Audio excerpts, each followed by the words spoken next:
ಈಗ 12 ಅಧ್ಯಾಯಗಳನ್ನು ಮುಗಿಸಿ 13ನೇ ಅಧ್ಯಾಯ ಪ್ರಾರಂಭ ಮಾಡ್ತಾ ಇದ್ದೀವಿ. ಈ 13ನೇ ಅಧ್ಯಾಯದಿಂದ ನಮಗೆ 6ನೇ ಅಧ್ಯಾಯದ ತನಕ ಕರ್ಮಯೋಗವನ್ನು ತಿಳ್ಕೊಂಡಿದ್ದೀವಿ. 7ರಿಂದ 12 ತನಕ ಭಕ್ತಿ ಯೋಗವನ್ನು ನೋಡ್ಕೊಂಡಿದ್ದೀವಿ. ಈಗ 13ನೇ ಅಧ್ಯಾಯದಿಂದ ಜ್ಞಾನಯೋಗ ಅಂದರೆ ಆತ್ಮಜ್ಞಾನವನ್ನು ತಿಳಿದುಕೊಳ್ಳುವಂತಹ ಸಮಯ ಇದು ಹೆಚ್ಚು ಕಮ್ಮಿ ಆಧ್ಯಾತ್ಮಕ್ಕೆ ಅತ್ಯಂತ ಹತ್ತಿರವಾಗಿರೋ ಅಧ್ಯಾಯಗಳು ಇಲ್ಲಿಂದ 18 ತನಕ. ಆದ್ದರಿಂದ ತಿಳ್ಕೊಳ್ಳೋದು ಒಂಚೂರು ಕಷ್ಟ ಆಗ್ಬೋದು. ಏನಾದ್ರು ಪ್ರಶ್ನೆಗಳಿದ್ದರೆ ಕೇಳಿ. ಅದಕ್ಕೋಸ್ಕರ ಇದಕ್ಕೆ ನಾನೇನು ಮಾಡಿದ್ದೀನಿ, ಸ್ಲೈಡ್ಸ್ ಮಾಡೋಕ್ಕೆ ಹೋಗಲಿಲ್ಲ. ಅದಕ್ಕೋಸ್ಕರ ಇದು ಹೊಳೆ ನರಸೀಪುರದವ್ರದ್ದು ಅಧ್ಯಾತ್ಮ ಪ್ರಕಾಶ ಕಾರ್ಯಾಲಯ ಇದ್ದು ಆದಿ ಶಂಕರಾಚಾರ್ಯರದು ಶಂಕರ ಭಾಷ್ಯನೇ ಇಟ್ಕೊಂಡ್ಬಿಟ್ಟಿದ್ದೀನಿ ಪುಸ್ತಕ. ಅದೇನೇ ನಮಗೆ ರೆಫರೆನ್ಸ್ ಬುಕ್. ಇವಾಗ ಅದನ್ನು ನೋಡಿಕೊಂಡೇ ನಾವಿವಾಗ 13ನೇ ಅಧ್ಯಾಯನ ಪ್ರಾರಂಭ ಮಾಡೋಕ್ಕೆ ಹೋಗೋಣ. ಇದನ್ನು ಕ್ಷೇತ್ರಜ್ಞ ಯೋಗ ಅಂತಲೂ ಕರೀತಾರೆ. ಕ್ಷೇತ್ರಜ್ಞ ಯೋಗ. ಇಲ್ಲಿ ಮೇಲ್ಗಡೆ ಸಂಸ್ಕೃತದಲ್ಲಿ ಭಾಷ್ಯ ಇರುತ್ತೆ, ಅದರ ಕೆಳಗಡೆ ಕನ್ನಡದಲ್ಲಿ ಅದರದ್ದು ಅನುವಾದ ಇರುತ್ತೆ.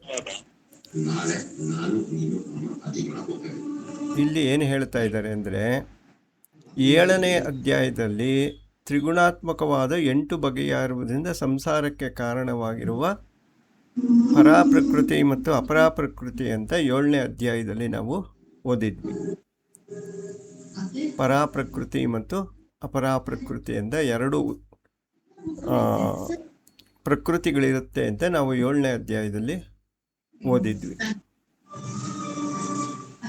ಈಗ ಅದನ್ನೇ ಮುಂದುವರಿಸಿ 13ನೇ ಅಧ್ಯಾಯದಲ್ಲಿ ಕ್ಷೇತ್ರಜ್ಞ ಅಂತ 2 ಹೇಳ್ತಾ ಇದ್ದಾನೆ. ಸೊ ಪರ ಮತ್ತು ಅಪರ ಅಂತ ಅಲ್ಲಿ ಏನು ಓದಿದ್ವಿ, ಪರ ಅನ್ನೋದು ಇಲ್ಲಿ ಕ್ಷೇತ್ರಜ್ಞ ಆಗುತ್ತೆ, ಅಪರ ಅನ್ನೋದು ಇಲ್ಲಿ ಕ್ಷೇತ್ರ ಆಗುತ್ತೆ. ಆ ರೀತಿಯಲ್ಲಿ ಇಲ್ಲಿ ತಿಳ್ಕೊಂಡು ಹೋಗೋಣ. ಸೊ ಮೊದಲನೇ ಶ್ಲೋಕ, ಶ್ರೀ ಭಗವಾನುವಾಚ. ಕೃಷ್ಣ ಹೇಳ್ತಾ ಇದ್ದಾನೆ, ಇದಂ ಶರೀರಂ ಕೌಂತೇಯ ಕ್ಷೇತ್ರಂ ಇತಿ ಅಭಿಧೀಯತೆ ಏತದ್ ಯೋ ವೇತ್ತಿ ತಂ ಪ್ರಾಹುಃ ಕ್ಷೇತ್ರಜ್ಞ ಇತಿ ತದ್ವಿದಃ ಅನ್ನುವುದು ಮೊದಲನೇ ಶ್ಲೋಕ. ಇದಂ ಶರೀರಂ ಕೌಂತೇಯ ಅಂದರೆ ಅವನು ತನ್ನ ಶರೀರವನ್ನು ತೋರಿಸ್ಕೊಂಡು ಕೃಷ್ಣ ಹೇಳ್ತಾ ಇದ್ದಾನೆ, ಇದಂ ಶರೀರಂ, ಈ ಶರೀರ ಇದೆಯಲ್ಲ, ಈ ಶರೀರವನ್ನು ಕ್ಷೇತ್ರಂ ಇತಿ ಅಭಿಧೀಯತೆ, ಕ್ಷೇತ್ರ ಎಂದು ಕರೆಯುತ್ತಾರೆ. ಅಂದರೆ ನಮ್ಮ ಕ್ಷೇತ್ರ ಅಂದರೆ ಯಾವುದು? ನಮ್ಮ ಶರೀರವೇ ಕ್ಷೇತ್ರ. ಈ ಅಧ್ಯಾಯಕ್ಕೆ ಸಂಬಂಧಪಟ್ಟಂತೆ ಕ್ಷೇತ್ರ ಅಂದರೆ ನಮ್ಮ ಶರೀರವನ್ನೇ ಹೇಳಿರೋದು. ಏತದ್ ಯೋ ವೇತ್ತಿ ತಂ ಪ್ರಾಹುಃ ಕ್ಷೇತ್ರಜ್ಞ ಇತಿ ತದ್ವಿದಃ. ಈ ಒಂದು ಶರೀರವನ್ನು ಒಬ್ಬರು ತಿಳ್ಕೊತಾ ಇದ್ದಾರೆ, ಅವನನ್ನು ಕ್ಷೇತ್ರಜ್ಞ ಅಂತ ಹೇಳ್ತಾರೆ. ಯಾರು ಹೇಳ್ತಾರೆ? ತದ್ವಿದಃ, ಯಾರು ವೇದಗಳನ್ನು ತಿಳಿದಿರ್ತಾರೋ ಆತ್ಮಜ್ಞಾನಿಗಳು, ಅವರು ಅದನ್ನು ಕ್ಷೇತ್ರಜ್ಞ ಅಂತ ಹೇಳ್ತಾರೆ ಅನ್ನುವಲ್ಲಿಂದ ಅಧ್ಯಾತ್ಮ ಪ್ರಾರಂಭ ಆಗ್ತಾ ಇದೆ. ಇದು ಹೇಗೆ ಅಂದರೆ, ನಾವು ಅವಾಗಲೇ ತ್ರಿಪುಟಿಗಳ ವಿಚಾರವಾಗಿ ಮೊದಲು ಮಾತಾಡಿದ್ವಿ. ಜ್ಞಾನ, ಜ್ಞೇಯ, ಜ್ಞಾತೃ ಅಂತ 3 ತ್ರಿಪುಟಿಗಳಿವೆ ಅಂತ ತಿಳ್ಕೊಂಡಿದ್ವಿ. ಈ ಶರೀರ ಇದೆ, ನಮ್ಮೆಲ್ಲರಿಗೂ ಕಾಣಿಸ್ತಾ ಇದೆ, ನಮಗೂ ಕಾಣಿಸ್ತಾ ಇದೆ. ನಮ್ಮ ಕೈ, ನಮ್ಮ ಕಣ್ಣು, ನಾವಿರೋದು, ನಾವು ಓಡಾಡ್ತಾ ಇರೋದು ಎಲ್ಲ ನಮಗೂ ಗೊತ್ತಾಗುತ್ತಲ್ಲ. ಈ ಶರೀರವನ್ನು ಕ್ಷೇತ್ರ ಅಂದರೆ ನಮ್ಮನ್ನು ನಾವು ತಿಳ್ಕೊತಾ ಇದ್ದೀವಲ್ಲ, ಇದನ್ನು ಯೋಚನೆ ಮಾಡಬೇಕು ನೀವೆಲ್ಲ. ಇವಾಗ ನನಗೆ ಯಾಕೋ ತಲೆ ಸುತ್ತಾ ಇದೆ, ನನಗೆ ಹಶ್ವಾಗ್ತಾ ಇದೆ, ನನ್ನ ಕೈ ನೋವ್ತಾ ಇದೆ, ಯಾರೋ ಬಂದರೂ ನಾನು ಮಾತಾಡಿಸ್ಬೇಕು, ನನಗೆ ಸಂತೋಷ ಆಗ್ತಾ ಇದೆ, ನನಗೆ ದುಃಖ ಆಗ್ತಾ ಇದೆ, ಇವೆಲ್ಲ ನಮಗೆ ಗೊತ್ತಾಗ್ತಾ ಇದೆಯಲ್ಲ, ಅದರಲ್ಲೇನು ಎಲ್ಲರಿಗೂ ಗೊತ್ತಾಗುತ್ತೆ. ಸೊ ಇಲ್ಲಿ ಇಬ್ಬರಿದ್ದಾರೆ, ಒಂದು ತಿಳ್ಕೊತಾ ಇರೋ ನಾನು ಮತ್ತು ಇನ್ನೊಂದು ತಿಳ್ಕೊತಾ ಇರೋ ವಸ್ತು, 2 ಇದೆ. ಸೊ ತಿಳ್ಕೊತಾ ಇದ್ದೀವಲ್ಲ ನಾನು, ಇವಾಗ ಯಾಕೋ ನನಗೆ ಇವತ್ತು ಮೈಲ್ ಸರಿ ಇಲ್ಲ, ಯಾಕೋ ನನಗೆ ಮನಸ್ಸು ಸರಿ ಇಲ್ಲ ಅಂತ ನಾವು ಯಾರು ತಿಳ್ಕೊತಾ ಇದ್ದೀವಲ್ಲ, ಅವನನ್ನು ಕ್ಷೇತ್ರಜ್ಞ ಅಂತ ಕರೀತಾರೆ. ನಾವೆಲ್ಲರೂ ಕ್ಷೇತ್ರಜ್ಞರು. ಏನನ್ನು ತಿಳ್ಕೊತಾ ಇದ್ದೀವಿ ನಾವು? ಶರೀರದ ಬಗ್ಗೆ ಆದರೂ ತಿಳ್ಕೊಬೋದು, ಮನಸ್ಸಿನ ಬಗ್ಗೆ ಆದರೂ ತಿಳ್ಕೊಬೋದು, ಅಥವಾ ನಮಗೆ ಒಳಗಡೆ ಉಂಟಾಗ್ತಾ ಇರುವಂಥ ಸುಖ ದುಃಖಗಳ ವಿಷಯ ಆದರೂ ತಿಳ್ಕೊಬೋದು. ಈ ತಿಳ್ಕೊಳ್ಳೋದು ಯಾವುದನ್ನು ತಿಳ್ಕೊತಾ ಇದ್ದೀವೋ ಅದನ್ನು ಕ್ಷೇತ್ರ ಅಂತ ಕರೀತಾರೆ. ಸೊ ಇದಂ ಶರೀರ ಕೌಂತೆಯ ಕ್ಷೇತ್ರಂ ಇತಿ ಅಭಿಧೀಯತೆ ಅಂದರೆ ಈ ಶರೀರವನ್ನು ಕ್ಷೇತ್ರ ಎಂದು ಕರೆಯುತ್ತಾರೆ. ಶರೀರದಲ್ಲಿ ಶರೀರ, ಮನಸ್ಸು, ಬುದ್ಧಿ ಎಲ್ಲ ತಗೋಬೇಕು. ಎಲ್ಲವನ್ನು ಕೂಡ ಕ್ಷೇತ್ರ ಅಂತ ಕರೀತಾರೆ. ಇದನ್ನು ಯಾರು ತಿಳ್ಕೊತಾ ಇದ್ದಾನಲ್ಲ ಅವನು ಕ್ಷೇತ್ರಜ್ಞ ಅಂತ ತಿಳಿದವರು ಹೇಳ್ತಾರೆ. ಆದ್ದರಿಂದ ನಾವು ಈಗ ಇಬ್ಬರಿದ್ದೀವಿ. ಒಂದು ನಮಗೆ ಕಣ್ಣಿಗೆ ಕಾಣಿಸ್ತಕ್ಕಂಥ ಈ ಶರೀರ, ಅದರ ಒಳಗಡೆ ಇರ್ತಕ್ಕಂಥ ಮನಸ್ಸು, ಅದರ ಒಳಗಡೆ ಇರ್ತಕ್ಕಂಥ ಸುಖ ದುಃಖ ಇವುಗಳ ಅನುಭವ. ಇನ್ನೊಂದು ಅವೆಲ್ಲವನ್ನು ತಿಳ್ಕೊತಾ ಇರುವಂತಹ ನಾನು ತಾನೇ ತಿಳ್ಕೊತಾ ಇರೋದು ಎಲ್ಲವನ್ನು. ಆದ್ದರಿಂದ ಆ ಯಾರು ತಿಳ್ಕೊತಾ ಇದ್ದಾನೋ ಅವನನ್ನು ಕ್ಷೇತ್ರಜ್ಞ ಅಂತ ಕರೀತಾರೆ. ಸೊ ಅವರು ಇಷ್ಟೆಲ್ಲ ಬರ್ಕೊಂಡು ಹೋಗ್ತಾರೆ. ಇರಲಿ, ಅಷ್ಟೆಲ್ಲ ನಮ್ಗೆ ಇವಾಗ ಸದ್ಯಕ್ಕೆ ಬೇಡ. ಈ ಕ್ಷೇತ್ರಜ್ಞ ಯಾರಪ್ಪ? ಇವಾಗ ನಮ್ಮನ್ನು ನೀವೆಲ್ಲ ತಿಳ್ಕೊತಾ ಇದ್ದೀವಲ್ಲ, ನಾನು ಅಂತ ನಾನು ತಿಳ್ಕೊತಾ ಇದ್ದೀನಲ್ಲ, ಇವನು ಯಾರು ಅಂದರೆ ಹೇಳ್ತಾ ಇದ್ದಾನೆ ಕೃಷ್ಣ, ಕ್ಷೇತ್ರಜ್ಞಂಚ ಅಪಿ ಮಾಂ ವಿದ್ಧಿ, ಆ ಕ್ಷೇತ್ರಜ್ಞನನ್ನು ನಾನೇ ಎಂದು ತಿಳಿದುಕೋ. ಆ ಒಳಗಡೆ ಇರುವಂತಹ ಎಲ್ಲವನ್ನು ತಿಳ್ಕೊತಾ ಇರುವುದಾನಲ್ಲ ಒಬ್ಬ, ಅವನನ್ನು ನಾನೇ ಎಂದು ತಿಳಿದುಕೋ.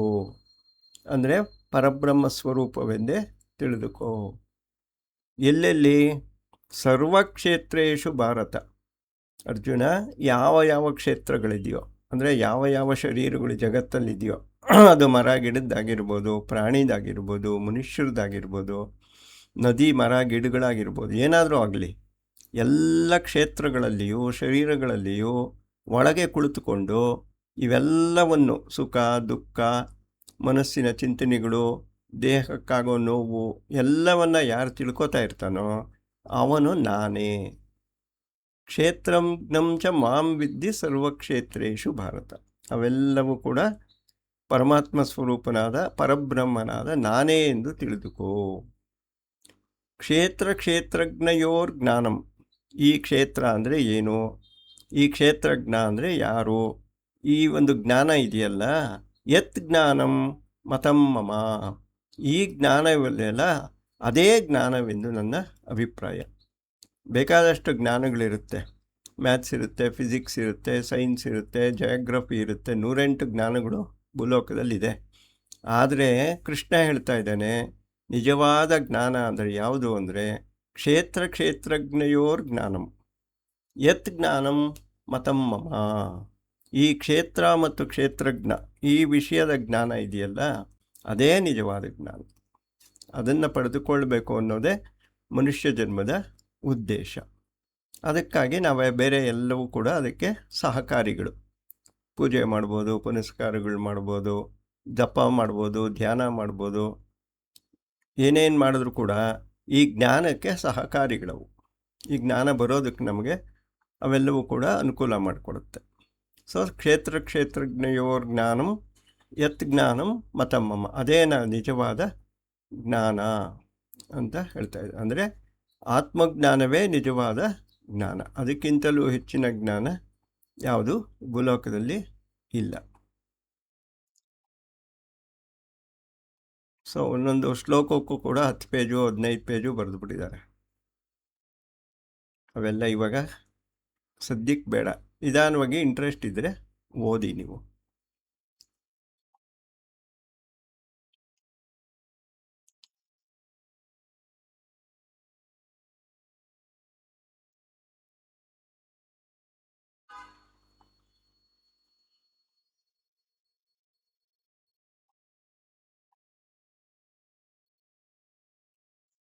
ಈಗ 3ನೇ ಶ್ಲೋಕದಲ್ಲಿ ಕೃಷ್ಣ ಹೇಳ್ತಾ ಇದ್ದಾನೆ, ತತ್ ಕ್ಷೇತ್ರಂ ಯಚ್ಚ, ಆ ಕ್ಷೇತ್ರವು ಯಾವುದು?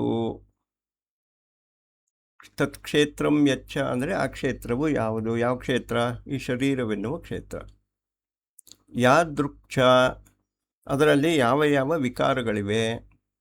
ಯದ್ ವಿಕಾರಿ ಯತಶ್ಚ ಯತ್, ಯಾದೃಕ್ಷ ಅಂದರೆ ಅದು ಎಂಥದ್ದು, ಆ ಕ್ಷೇತ್ರ ಯಾವುದು, ಅದು ಎಂಥದ್ದು, ಅದರಲ್ಲಿ ಯಾವ ಯಾವ ವಿಕಾರಗಳಿವೆ, ಯತಶ್ಚ ಯತ್ ಯಾವುದರಿಂದ ಈ ಕ್ಷೇತ್ರಗಳು ಆಗುತ್ತದೆ, ಸಚಯೋ ಯತ್ ಪ್ರಭಾವಶ್ಚ ಮತ್ತು ಅವನು ಯಾವ ಪ್ರಭಾವವುಳ್ಳವನು, ತತ್ ಸಮಾನೇನ ಮೇ ಶೃಣು ಇವುಗಳನ್ನು ನಾನು ಸಂಕ್ಷೇಪವಾಗಿ ನಿನಗೆ ಹೇಳ್ತೀನಿ, ಇಲ್ಲಿಂದ ಆಚೆಗೆ ನೀನು ನಿಧಾನವಾಗಿ ಕೇಳಿಸ್ಕೋ ಅಂತ 3ನೇ ಶ್ಲೋಕದಿಂದ ಆಚೆಗೆ ಕೃಷ್ಣ ಏನು ಮಾಡ್ತಾ ಇದ್ದಾನೆ, ಕ್ಷೇತ್ರ ಅಂದರೆ ಏನು, ಅದು ಯಾವುದರಿಂದ ಮಾಡಲ್ಪಟ್ಟಿದೆ, ಅದರೊಳಗಡೆ ಯಾವ ಯಾವ ವಿಕಾರಗಳಿವೆ, ವಿಕಾರಗಳು ಅಂದರೆ ಭಾಗಗಳು, ಯಾವ್ಯಾವ ಭಾಗಗಳಿವೆ, ಅದು ಯಾವ ರೀತಿ ಇರುತ್ತೆ, ಅದರ ಪ್ರಭಾವ ಏನು, ಮತ್ತು ಕ್ಷೇತ್ರಜ್ಞರು ಆ ಕ್ಷೇತ್ರವನ್ನು ಕುರಿತು ನಾನು ನಿನಗೆ ಸಂಕ್ಷೇಪವಾಗಿ, ಅದನ್ನು ವಿಸ್ತಾರವಾಗಿ ಹೇಳಕ್ಕೆ ಹೋಗಲ್ಲ, ಇದನ್ನು ಕೂಡ ಸ್ವಲ್ಪ ಸ್ವಲ್ಪ ನಿನಗೆ ಹೇಳ್ತೀನಿ,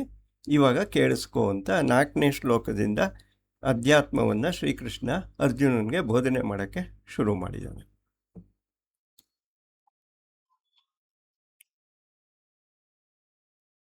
ಋಷಿಭಿಃ ಬಹುಧಾ ಗೀತಂ. ಈಗ ನಾನು ಏನು ಹೇಳ್ತಾ ಇದ್ದೀನಿ ನಿನಗೆ ಈ ಕ್ಷೇತ್ರದ ವಿಷಯವಾಗಿ, ಈ ಶರೀರದ ವಿಷಯವಾಗಿ, ಈ ವಿಷಯವನ್ನು ಋಷಿಭಿಃ ಬಹುಧಾ ಗೀತಂ ಛಂದೋರ್ ವಿವಿಧೈಃ ಪೃಥಕ್. ಈ ಋಷಿಗಳು ಅನೇಕ ರೀತಿಯಲ್ಲಿ ಈ ಒಂದು ಕ್ಷೇತ್ರವನ್ನು ಕುರಿತು ಹೇಳಿದ್ದಾರೆ. ಗೀತಂ ಅಂದರೆ ಹೇಳಿರೋದು, ಹಾಡೋದಲ್ಲ, ಹೇಳಿದ್ದಾರೆ. ಬ್ರಹ್ಮಸೂತ್ರ ಪದಶ್ಚ ಏವ, ಬ್ರಹ್ಮಸೂತ್ರಗಳಲ್ಲಿಯೂ ಕೂಡ ಈ ಒಂದು ಕ್ಷೇತ್ರದ ವಿಷಯವಾಗಿ ಅನೇಕ ರೀತಿಯಲ್ಲಿ ಹೇಳಲ್ಪಟ್ಟಿದೆ. ಅಂದರೆ ಋಷಿಗಳು ಕೂಡ ವೇದಗಳ ಮೂಲಕ, ಉಪನಿಷತ್ತುಗಳ ಮೂಲಕ ಈ ಆತ್ಮದ ವಿಚಾರ, ಶರೀರದ ವಿಚಾರವನ್ನು ಬೇಕಾದಷ್ಟು ಹೇಳಿದ್ದಾರೆ. ಬ್ರಹ್ಮಸೂತ್ರಗಳಲ್ಲಿ ಕೂಡ ಇವುಗಳನ್ನು ಬೇಕಾದಷ್ಟು ಹೇಳಿದ್ದಾರೆ. ಹೇತು ಮದ್ಭಿರ್ ವಿನಿಶ್ಚಿತೈಹೇ ಅಂದರೆ ನಿಶ್ಚಯ ರೂಪವಾಗಿರುವ, ಹೇತು ಅಂದರೆ ಅನೇಕ ರೀತಿಯ ಉದಾಹರಣೆಗಳನ್ನು ಕೊಟ್ಟು ಬ್ರಹ್ಮಸೂತ್ರಗಳಲ್ಲಿ ಕೂಡ ಈ ವಿಷಯವನ್ನು ಹೇಳಿದ್ದಾನೆ. ಶ್ರೀಕೃಷ್ಣ ಹೇಗೆ ಹೇಳ್ತಾ ಇದ್ದಾನೆ ಅಂದರೆ, ನನಗೆ ಎಲ್ಲ ಗೊತ್ತು ಅಂತ ಹೇಳ್ತಾ ಇಲ್ಲ, ನಾನು ನಿನಗೆ ಏನು ಹೇಳ್ತಾ ಇದ್ದೀನೋ ಅದು ಮೊದಲೇ ಋಷಿಗಳು ಹೇಳಿದ್ದಾರೆ, ಬ್ರಹ್ಮಸೂತ್ರದಲ್ಲೂ ಇದ್ದಾರೆ, ಅದನ್ನೇ ನಾನು ನಿನಗೆ ತಿರ್ಗಾನು ಹೇಳ್ತಾ ಇದ್ದೀನಿ ಅಂತ ಹೇಳ್ತಾ ಇದ್ದಾನೆ.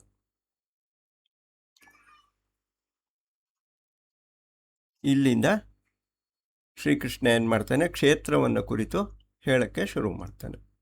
ಮಹಾಭೂತಾನ್ ಅಹಂಕಾರೋ ಬುದ್ಧಿ ಅವ್ಯಕ್ತಂ ಏವ ಚ ಇಂದ್ರಿಯಾಣಿ ದಶ ಏಕಂ ಚ ಪಂಚ ಚ ಇಂದ್ರಿಯ ಅಗೋಚರಾಃ. ಮಹಾಭೂತಾನ್, ಮಹಾಭೂತಗಳು ಅಂದರೆ ಪಂಚಮಹಾಭೂತಗಳು. ಯಾವ್ಯಾವುದು? ಗಾಳಿ, ಬೆಳಕು, ನೀರು, ಭೂಮಿ, ಆಕಾಶ. ಈ 5ಗಳಿಗೆ ಪಂಚಮಹಾಭೂತಗಳು ಅಂತ ಕರೀತಾರೆ. ಈ ಜಗತ್ತೆಲ್ಲವೂ ಸೃಷ್ಟಿಯಾಗಿರೋದು 5ರಿಂದಾನೆ. ಈ ನಮ್ಮ ಶರೀರ ಸೃಷ್ಟಿಯಾಗಿರೋದು ಕೂಡ ಈ 5ರಿಂದಾನೆ. ಇವುಗಳನ್ನು ಮಹಾಭೂತಗಳು ಅಂತ ಯಾಕೆ ಕರೀತಾರೆ ಅಂದರೆ, ಈಗ ನಮ್ಮ ಕಣ್ಣಿಗೆ, ಈಗ ನಮಗೆ ಗಾಳಿ ಬೀಸ್ತಾ ಇರೋದು ನಮ್ಮ ಅನುಭವಕ್ಕೆ ಬರುತ್ತೆ, ಬೆಂಕಿ ಉರಿತಾ ಇರೋದು ನಮ್ಮ ಕಣ್ಣಿಗೆ ಕಾಣಿಸ್ತಾ ಇದೆ, ಭೂಮಿಯನ್ನು ನಾವು ನೋಡ್ತಾ ಇದ್ದೀವಿ. ಆ ಗಾಳಿಯನ್ನು ಸೃಷ್ಟಿ ಮಾಡುವ ಇನ್ನೊಂದು ಗಾಳಿ ಇದೆ, ಅದನ್ನು ಮಹಾಭೂತ ಅಂತ ಕರೆಯೋದು. ಇವು ಭೂತಗಳು. ಯಾವುದೋ ನಮಗೆ ಕಣ್ಣಿಗೆ ಕಾಣಿಸ್ತಾ ಇರುವಂಥದ್ದೆಲ್ಲ ಭೂತಗಳಿವು. ಮಹಾಭೂತಾನಂದರೆ ಆ ಒಂದು ಸ್ಥೂಲವಾದ ಭೂತಗಳನ್ನು ಉತ್ಪತ್ತಿ ಮಾಡುವ ಸೂಕ್ಷ್ಮವಾದ ಭೂತಗಳನ್ನು ಮಹಾಭೂತಗಳು ಅಂತ ಕರೀತಾರೆ. ಈಗ ಗಾಳಿ ಬೀಸ್ತಾ ಇದೆ, ನಮಗೆ ಅನುಭವಕ್ಕೆ ಬರ್ತಾ ಇದೆ. ಏನಕ್ಕೆ ಗಾಳಿ ಬೀಸುತ್ತೆ? ಆ ಗಾಳಿ ಬೀಸೋದ್ರ ಹಿಂದ್ಗಡೆ ಒಂದು ಶಕ್ತಿ ಇದೆ, ಅದನ್ನು ಮಹಾಭೂತ ಅಂತ ಕರೀತಾರೆ. ಇವಾಗ ಭೂಮಿ ಕಾಣಿಸ್ತಾ ಇದೆ, ನಾವು ನೋಡ್ತಾ ಇದ್ದೀವಿ, ಮುಟ್ತಾ ಇದ್ದೀವಿ, ಅದರ ಮೇಲ್ಗಡೆ ಓಡಾಡ್ತಾ ಇದ್ದೀವಿ. ಆ ಭೂಮಿಯನ್ನು ಸೃಷ್ಟಿ ಮಾಡೋದಕ್ಕೆ ಕಾರಣ ಇನ್ನೊಂದು ಪೃಥ್ವಿ ಇದೆ, ಅದು ಮಹಾಭೂತ. ಸೊ ಹೀಗೆ ಹಿರಣ್ಯ ಗರ್ಭ ಏನು ಮಾಡ್ತಾನೆ, 5 ಮಹಾಭೂತಗಳನ್ನು ಸೃಷ್ಟಿ ಮಾಡ್ತಾನೆ. ಆ 5 ಮಹಾಭೂತಗಳು ನಮಗೆ ಕಣ್ಣು ಕಾಣಿಸುವಂತಹ ಸ್ಥೂಲವಾದ ಭೂತಗಳನ್ನು ಸೃಷ್ಟಿ ಮಾಡ್ತಾನೆ. ಹಾಗೆ ಆದ್ದರಿಂದ ಮಹಾಭೂತಗಳು. ಅಹಂಕಾರ ಅಂದರೆ ನಾನು ಎನ್ನುವ ನಮ್ಮ ಭಾವನೆ ನಮ್ಮಲ್ಲಿ ಬರ್ತಾನೆ ಇರುತ್ತಲ್ಲ. ನಾನು ನೋಡ್ತಾ ಇದ್ದೀನಿ, ನಾನು ಕೂತ್ಕೋತಾ ಇದ್ದೀನಿ, ಇವಾಗ ನಾನು ಭಗವದ್ಗೀತೆ ಕೇಳಿಸ್ಕೋತಾ ಇದ್ದೀನಿ, ಆ ನಾನು ಅನ್ನುವ ಭಾವನೆಯನ್ನು ಆಧ್ಯಾತ್ಮದಲ್ಲಿ ಅಹಂಕಾರ ಅಂತ ಕರೀತಾರೆ. ಅಹಂಕಾರೋ ಬುದ್ಧಿ ಅಂದರೆ ಇದರಲ್ಲಿ ಆತ್ಮ ಯಾವುದು, ಅನಾತ್ಮ ಯಾವುದು, ಕ್ಷೇತ್ರ ಯಾವುದು, ಕ್ಷೇತ್ರಜ್ಞ ಯಾರು, ಈ ಒಂದು ವಿಂಗಡಿಸಿ ತಿಳಿದುಕೊಳ್ಳುವುದಕ್ಕೆ ಬುದ್ಧಿ ಅಂತ ಕರೀತಾರೆ. ಆ ಬುದ್ಧಿ ಜಾಗೃತವಾದಾಗ ಮಾತ್ರ ನಮಗೆ ಓಹೋ ಇದು ಕ್ಷೇತ್ರ, ಇದನ್ನು ತಿಳ್ಕೊಳ್ತಾ ಇರೋನು ಕ್ಷೇತ್ರಜ್ಞ ಅಂತ ನಮ್ಮ ಅನುಭವಕ್ಕೆ ಬರುತ್ತೆ. ಆ ಬುದ್ಧಿ ಬರದೇ ಇದ್ದಾಗ, ಆ ಬುದ್ಧಿ ನಮ್ಮಲ್ಲಿ ಜಾಗೃತ ಆಗದೇ ಇದ್ದಾಗ ನಾನೇ ಅಂತ ತಿಳ್ಕೊಂಬಿಡ್ತೀವಿ. ಈ ಶರೀರವೇ ನಾನು, ಈ ಮನಸ್ಸೇ ನಾನು ಅಂತ ತಿಳ್ಕೊಂಡು ಅದಕ್ಕಾಗುವ ಕಷ್ಟಗಳನ್ನೆಲ್ಲ ನಮ್ಮ ಕಷ್ಟ ಅಂದ್ಕೊಂಡು ಕಷ್ಟಪಡ್ತಾ ಇರ್ತೀವಿ. ಅಯ್ಯೋ ನನ್ನ ಕೈಗೆ ಏಟು ಬಿದ್ದೋಯ್ತು, ಅಯ್ಯೋ ನನ್ನ ಕೈ ನೋವ್ತಾ ಇದೆ. ನನ್ನ ಕೈ ಅಲ್ಲ ಅದು, ನಾನು ಕೈ ಅಲ್ಲ, ನಾನು ಪರಮಾತ್ಮ ಸ್ವರೂಪವಾದ ಆತ್ಮ. ಆದರೆ ಕೈಯನ್ನು ನಾನು ಅಂತ ತಪ್ಪಾಗಿ ತಿಳ್ಕೊಂಡಿದ್ರಿಂದ ನನ್ನ ಕೈ, ನನ್ನ ಕಾಲು, ನಾನು ಸಣ್ಣಗಾಗೋದೆ, ನಾನು ದಪ್ಪಗಾಗೋದೆ, ನಾನು ಬಡವನಾಗೋದೆ, ನನಗೆ 108 ಕಷ್ಟಗಳು, ನನಗೆ ಮಕ್ಕಳು ಸರಿ ಇಲ್ಲ, ಅಯ್ಯೋ ಹಾ ಓಹೋ ಅಂತ ಕಿರ್ಚಾಡ್ತಾ ಇರ್ತಾನೆ ಮನುಷ್ಯ. ಏನಕ್ಕೆ ಅಂದರೆ ಅವೆಲ್ಲವೂ ನಾನು ಅಲ್ಲದೇ ಇದ್ದರೂ ನಾನು ಅಂತ ತಿಳ್ಕೊಂಬಿಟ್ಟಿರ್ತೀವಿ. ಆ ಒಂದು ಅಜ್ಞಾನದಿಂದ ಈ ಜಗತ್ತಿನಲ್ಲಿ ನಾನಾ ರೀತಿಯ ದುಃಖಗಳು ಪ್ರಾಪ್ತವಾಗ್ತಾ ಇದೆ. ಆ ದುಃಖವನ್ನು, ಅಜ್ಞಾನವನ್ನು ಹೋಗಲಾಡಿಸ್ಬೇಕು ಅನ್ನೋದೇ ಶ್ರೀಕೃಷ್ಣನ ಉದ್ದೇಶ. ಅದಕ್ಕೋಸ್ಕರ ಭಗವದ್ಗೀತೆಯನ್ನು ಬೋಧಿಸ್ತಾ ಇರೋದು. ಈ ರೀತಿಯಲ್ಲಿ ಕ್ಷೇತ್ರ ಯಾವುದು, ಕ್ಷೇತ್ರಜ್ಞ ಯಾವುದು ಅಂತ ತಿಳ್ಕೊಳ್ಳೋದಕ್ಕೆ ನಮಗೇನು ಬೇಕು? ಬುದ್ಧಿ ಬೇಕು. ಅದು ಬುದ್ಧಿ. ಅವ್ಯಕ್ತಂ ಏವಚ, ಅವ್ಯಕ್ತ ಅಂದರೆ ಎಲ್ಲದಕ್ಕೂ ಕಾರಣವಾದ ಕಣ್ಣಿಗೆ ಕಾಣಿಸದೇ ಇರುವಂತಹ ಒಂದು ಶಕ್ತಿ, ಅದು ಮಾಯೆ. ಅವ್ಯಕ್ತ ಅಂದರೆ ಇಲ್ಲಿ ಮಾಯೆ ಅಂತ ಅರ್ಥ. ಇವಾಗ ನಾನು ಅನ್ನೋ ಭಾವನೆ ನಮ್ಮಲ್ಲಿ ಹುಟ್ಟುತ್ತೆ. ರಾತ್ರಿ ಮಲ್ಕೋತೀವಿ, ಬೆಳಗ್ಗೆ ಹೇಳ್ತೀವಿ, ಸೂರ್ಯ ಹುಟ್ಟುತ್ತಾನೆ, ಸೂರ್ಯ ಮುಳುಗುತ್ತಾನೆ, ಚಿಕ್ಕ ಮಕ್ಕಳಾಗಿರೋರು ದೊಡ್ಡವರಾಗ್ತಾರೆ, ದೊಡ್ಡವರಾದವ್ರು ವಯಸ್ಸಾಗುತ್ತೆ. ಇವೆಲ್ಲವೂ ಯಾವುದರಿಂದ ನಡೀತಾ ಇದೆ? ಯಾವ ಶಕ್ತಿಯಿಂದ ನಡೀತಾ ಇದೆ ಅಂದರೆ ಅದು ಅವ್ಯಕ್ತ, ಅಂದರೆ ಮಾಯೆ. ಸೊ 5 ಮಹಾಭೂತಗಳು, ಅಹಂಕಾರ, ಬುದ್ಧಿ, ಮಾಯೆ, ಇಂದ್ರಿಯಾಣಿ ದಶಏಕಂ, 11 ಇಂದ್ರಿಯಗಳು. ಯಾವ್ಯಾವುದು? 5 ಕರ್ಮೇಂದ್ರಿಯಗಳು, 5 ಜ್ಞಾನೇಂದ್ರಿಯಗಳು ಮತ್ತು ಮನಸ್ಸು. ಇಂದ್ರಿಯಾಣಿ ದಶಏಕಂ, ದಶಏಕಂ ಅಂದರೆ 11. 5 ಕರ್ಮೇಂದ್ರಿಯಗಳು, 5 ಜ್ಞಾನೇಂದ್ರಿಯಗಳು, ಮನಸ್ಸು. ಇದು ಇಂದ್ರಿಯಾಣಿ ದಶಏಕಂ ಚ ಪಂಚಚ ಇಂದ್ರಿಯ ಗೋಚರಾಹ. 5 ಇಂದ್ರಿಯಗಳಿಗೆ ಗೋಚರವಾಗುವ ವಿಷಯಗಳು. ಇವಾಗ ಕಿವಿಗೆ ಶಬ್ದ ಕೇಳಿಸುತ್ತೆ, ಆದ್ದರಿಂದ ಕಿವಿಗೆ ಶಬ್ದ ಇಂದ್ರಿಯ ಗೋಚರ.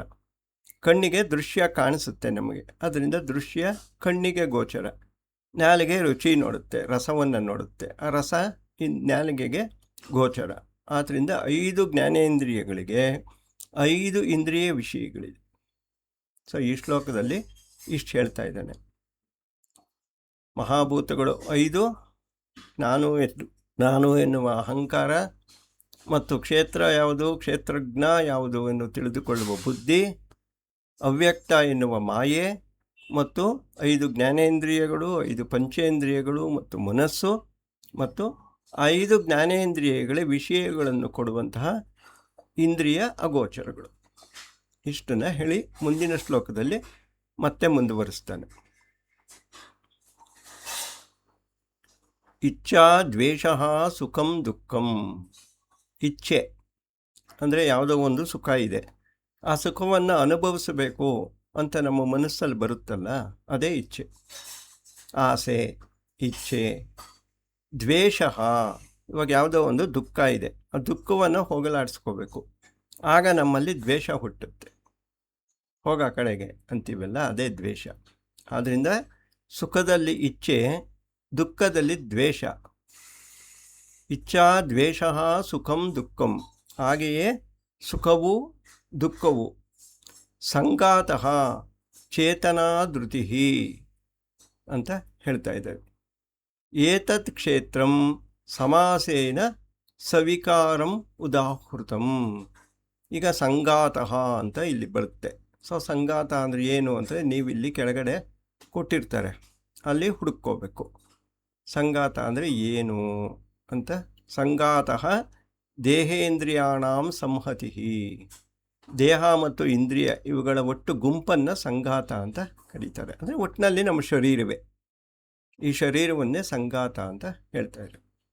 ಚೇತನ, ಚೇತನ ಅಂದರೆ ನಾವು ಬದುಕಿರೋದಕ್ಕೆ, ಉಸಿರಾಡೋದಕ್ಕೆ ನಮ್ಮ ಒಳಗಡೆ ಒಂದು ಶಕ್ತಿ ಇರುತ್ತೆ, ಚೇತಸ್ಸು, ಅದನ್ನೇ ಚೇತನ ಅಂತ ಕರೆಯೋದು. ಸೊ ಚೇತನ ಅದು. ಧೃತಿ, ಧೃತಿ ಅಂದರೆ ಎತ್ತಿ ಹಿಡಿದು ನಿಲ್ಲಿಸ್ಕೊಳ್ಳೋದು. ಧೃತಿ ಯಯಾ ಅವಸಾದಂ ಪ್ರಾಪ್ತಾನಿ ದೇಹೇಂದ್ರಿಯಾಣಿ ಧ್ರೀಯಂತೆ. ನಾವಿನ್ನೇನು ಬಿದ್ದೋಗ್ತಾ ಇದ್ದೀವಿ, ಕಷ್ಟ ಬಂದಾಗಲೋ ಏನಾದರೂ ಆದಾಗ ಸುಸ್ತಾದಾಗಲೋ ಬಿದ್ದೋಗ್ತಾ ಇದ್ದೀವಿ ಅಂದಾಗ ಎದ್ದು ನಿಂತ್ಕೋತೀವಲ್ಲ, ಅದೇ ಧೃತಿ. ನೋಡೇ ಬಿಡೋಣ, ಇದನ್ನು ಮಾಡೇ ಬಿಡೋಣ ಅಂತ ಹೇಗೆ ಬೀಳೋನು ಎದ್ದು ನಿಂತ್ಕೋತಾನಲ್ಲ, ಆ ಎತ್ತಿ ನಿಲ್ಲಿಸ್ಕೊಳ್ಳೋ ಶಕ್ತಿಗೆ ಧೃತಿ ಅಂತ ಕರೀತಾರೆ. ಅದಕ್ಕೆ ಹೇಳ್ತೀವಲ್ಲ, ಧೃತಿ ಕೆಡಬಾರ್ದು, ಕಷ್ಟಗಳು ಬಂದಾಗ ಧೃತಿ ಕೆಡಬಾರ್ದು ಅಂದರೆ ಬಿದ್ದೋಗಬಾರ್ದು ಅಂತ. ಎದ್ದು ನಮ್ಮನ್ನು ನಾವೇ ನಿಲ್ಲಿಸ್ಕೋಬೇಕು ಅವಾಗ. ಸೊ ಇಚ್ಛೆ, ದ್ವೇಷ, ಸುಖ, ದುಃಖ, ಸಂಗಾತಃ ಚೇತನ ಧೃತಿ. ಸಂಗಾತ ಅಂದರೆ ದೇಹೇಂದ್ರಿಯಗಳ ಗುಂಪು, ಈ ಶರೀರ, ಚೇತಸ್ಸು ಮತ್ತು ಧೃತಿ. ಏತತ್ ಕ್ಷೇತ್ರಂ, ಇವುಗಳನ್ನೇ ಕ್ಷೇತ್ರ ಅಂತ ಕರೆಯೋದು. ಸೊ ಒಂದು ಕ್ಷೇತ್ರದಲ್ಲಿ ಎಷ್ಟು ಭಾಗಗಳಿವೆ ಅಂತ ಸ್ವಲ್ಪ ಸ್ವಲ್ಪ ಶ್ರೀಕೃಷ್ಣ ಇಲ್ಲಿ ನಮಗೆ ಹೇಳಿದನು. ಸಮಾಸೇನ ಸವಿಕಾರಂ ಉದಾಹೃತಂ, ಸವಿಕಾರವಾಗಿ ಉದಾಹರಣೆಗಳೊಂದಿಗೆ ಸಮಾಸದಿಂದ ಹೇಳಿದ್ದು ಆಯಿತು ಅಂತ ಹೇಳ್ತಾ ಇದ್ದಾನೆ. ಸೊ ಇಲ್ಲಿಗೆ ನಾವು ಕ್ಷೇತ್ರವನ್ನು ಕುರಿತು ತಿಳ್ಕೊಂಡ್ವಿ. ಇವಾಗ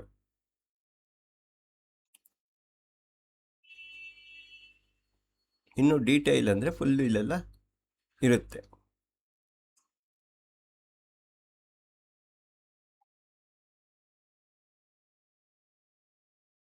ಇಚ್ಛಾ, ದ್ವೇಷ, ಸುಖಂ, ದುಃಖಂ ಅದಾಯ್ತಲ್ಲ, ಆರಾಯಿತು.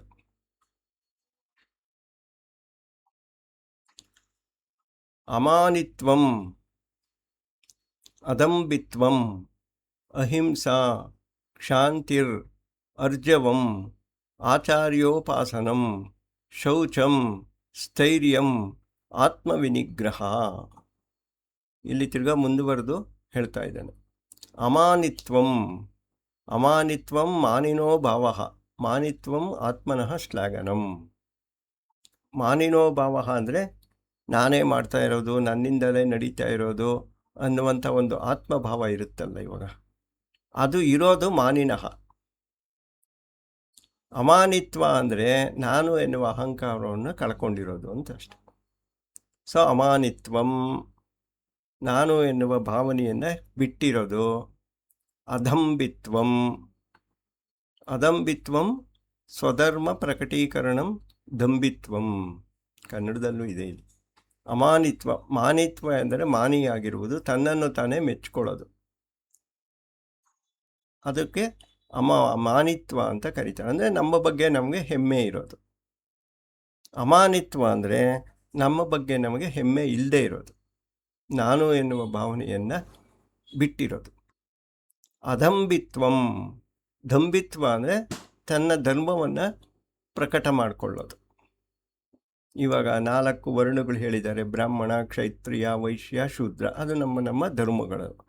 ಅವುಗಳನ್ನು ನಾವು ಪ್ರಕಟ ಮಾಡ್ಕೋತೀವಲ್ಲ, ದಾನ ಧರ್ಮಗಳನ್ನು ಮಾಡುವುದ್ರ ಮೂಲಕ, ವೇದಾಧ್ಯಯನವನ್ನು ಮಾಡುವುದ್ರ ಮೂಲಕ ಬ್ರಾಹ್ಮಣನಾಗಿ ಪ್ರಕಟ ಆಗ್ತೀವಿ. ಯಾರಾದರೂ ಕಷ್ಟದಲ್ಲಿದ್ದಾಗ ಮುನ್ನುಗ್ಗಿ ಅವ್ರನ್ನ ಕಷ್ಟದಿಂದ ಪಾರು ಮಾಡೋದು. ಯಾವುದಾದ್ರು ಕೆಟ್ಟ ಮೃಗಗಳು ಒಂದು ಊರೊಳಗಡೆ ಬಂದಾಗ ಅವುಗಳನ್ನು ಓಡಿಸೋದು, ಅಥವಾ ಎಲ್ಲರೂ ಅನ್ಯಾಯ ನಡೀತಾ ಇದ್ದರೆ ಅವರ ಮೇಲೆ ಯುದ್ಧವನ್ನು ಮಾಡಿ ಅವ್ರನ್ನ ಧ್ವಂಸ ಮಾಡೋದು, ಈ ರೀತಿಯ ಭಾವನೆಗಳನ್ನು ಪ್ರಕಟ ಮಾಡೋದು ಕ್ಷತ್ರಿಯ ಭಾವ. ಅದು ಹಾಗೆಯೇ ಎಲ್ಲರಿಗೂ ಆಹಾರ, ಬಟ್ಟೆ, ವಸತಿ ಇವುಗಳನ್ನು ಒದಗಿಸ್ಕೊಡೋದು ವೈಶ್ಯ ಭಾವ. ಇವರೆಲ್ಲರೂ ಕೂಡ ಅವರವರೇ ಒಬ್ಬರೇ ಮಾಡ್ಕೊಳ್ಳೋಕ್ಕಾಗಲ್ಲ, ಅವರಿಗೆಲ್ಲ ಸಹಾಯಕರು ಬೇಕಾಗ್ತಾರೆ. ಹಾಗೆ ಇವರನ್ನು ಮುಂದೆ ನಿಂತು ಅವರಿಗೆ ಸಹಾಯ ಮಾಡ್ತಾ ಇರೋರು ಶೂದ್ರ ಭಾವ. ಹೀಗೆ ಆ ಭಾವವು ಪ್ರಕಟವಾಗೋದೇ ದಂಬಿತ್ವಂ. ಅದು ಕೂಡ ಪ್ರಕಟ ಆಗದೇ ಇರೋದು ಅದಂಬಿತ್ವಂ. ಅಹಿಂಸೆಯ, ಪ್ರಾಣಿಗಳಿಗೆ ಹಿಂಸೆ ಕೊಡದೇ ಇರೋದು, ತೊಂದರೆ ಕೊಡದೇ ಇರೋದು ಅಹಿಂಸೆ. ಅದು ಕೇವಲ ಶಾರೀರಿಕ ಹಿಂಸೆ ಅಷ್ಟೇ ಅಲ್ಲ, ಮಾನಸಿಕ ಹಿಂಸೆಯು ಕೂಡ ಹಿಂಸೆನೇ ಅದು. ಸೊ ಶರೀರದಿಂದಾಗಲಿ ಮನಸ್ಸಿನಿಂದಾಗಲಿ ಒಬ್ಬರಿಗೆ ತೊಂದರೆ ಕೊಡದೇ ಇರೋದು ಅದು ಅಹಿಂಸೆ. ಕ್ಷಾಂತಿ, ಒಬ್ಬರು ತಪ್ಪು ಮಾಡಿದರೂ ಮನಸ್ಸಿನಲ್ಲಿ ವಿಕಾರವನ್ನು ಹೊಂದದೇ ಇರೋದು. ಇವಾಗ ಯಾರೋ ಒಬ್ಬರು ತಪ್ಪು ಮಾಡ್ತಾ ಇರ್ತಾರೆ, ತಕ್ಷಣ ನಮ್ಗೆ ಕೋಪ ಬಂದು ಅವ್ರನ್ನ ಬೈತೀವಿ, ಏನು ಹೀಗೆಲ್ಲ ಮಾಡ್ತಾ ಇದ್ದೀರಾ ನೀವು ಅಂತ. ಅದಕ್ಕೆ ವಿರುದ್ಧವಾದದ್ದು. ತಪ್ಪು ಮಾಡಿದ್ರೂ ಕೂಡ ಮನಸ್ಸಿನಲ್ಲಿ ಯಾವ ವಿಕಾರವೂ ಬರದೆ ಶಾಂತಚಿತ್ತರಾಗಿದ್ದರೆ ಅದು ಕ್ಷಾಂತಿ. ಅರ್ಜವ ಅಂದರೆ ಅದೇ ರೀತಿಯೇ ಬರುತ್ತೆ, ರುಜುವಾಗಿರುವುದು, ಯಾವುದೇ ರೀತಿಯ ತಪ್ಪುಗಳನ್ನು ಮಾಡದೇ ಇರೋದೆ ಅರ್ಜವ.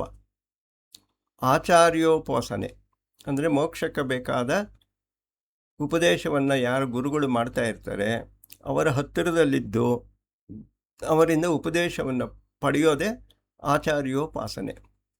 ಶೌಚ ಅಂದರೆ ಮನಸ್ಸು ಮತ್ತು ಶರೀರಗಳನ್ನು ಸ್ವಚ್ಛವಾಗಿ ಇಟ್ಕೊಳ್ಳೋದು ಶೌಚ. ಸ್ಥೈರ್ಯ ಅಂದರೆ ಸ್ಥಿರವಾಗಿರೋದು. ಇವಾಗ ಕಷ್ಟ ಬಂದ ತಕ್ಷಣ ಸಾಮಾನ್ಯವಾಗಿ ಜನಗಳೆಲ್ಲ ಅಲ್ಲಾಡೋಗ್ತಾರೆ. ಮನಸ್ಸಿನಲ್ಲಿ ನಾನಾ ರೀತಿ ಉದ್ವೇಗಗಳು, ಭಯ, ಆತಂಕ ಎಲ್ಲ ಮುತ್ಕೊಂಡ್ಬಿಡುತ್ತೆ. ಅವೇನೂ ಆಗದಿರ ಸ್ಥಿರವಾಗಿ ನಿಂತ್ಕೊಂಡಿರಬೇಕು. ಅದನ್ನೇ ಸ್ಥೈರ್ಯ ಅಥವಾ ಧೈರ್ಯ ಅಂತ ಹೇಳ್ಕೊಂಡಿರ್ತಾನೆ. ಅವರೇನು ಮಾಡ್ತಾರೆ, ಮೋಕ್ಷ ಮಾರ್ಗದಲ್ಲಿ ನಡೆಯುವಾಗ ಎಷ್ಟೇ ಕಷ್ಟಗಳು ಬರಲಿ ಆ ಮೋಕ್ಷ ಮಾರ್ಗವನ್ನು ಬಿಟ್ಟು ನಾನು ಪಕ್ಕಕ್ಕೆ ಹೋಗಲ್ಲ ಅಂತ ದೃಢವಾಗಿ ನಿಂತಿರ್ತಾರಲ್ಲ, ಅದು ಸ್ಥೈರ್ಯ. ಆತ್ಮವಿನಿಗ್ರಹ ಅಂದರೆ ಆತ್ಮನಿಗೆ ಬೇಕಾದದ್ದನ್ನು ಮಾಡಿಕೊಡುವ ಸಾಧನ.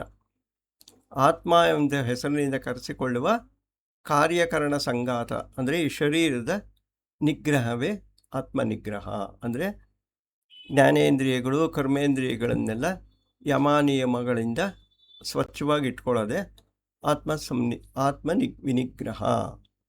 ಇವುಗಳನ್ನು 7ನೇ ಶ್ಲೋಕದಲ್ಲಿ ಹೇಳ್ತಾ ಇದ್ದಾನೆ. ಈಗ ಪ್ರಶ್ನೋತ್ತರಗಳಿದ್ರೆ ತಗೊಳ್ಳೋಣ.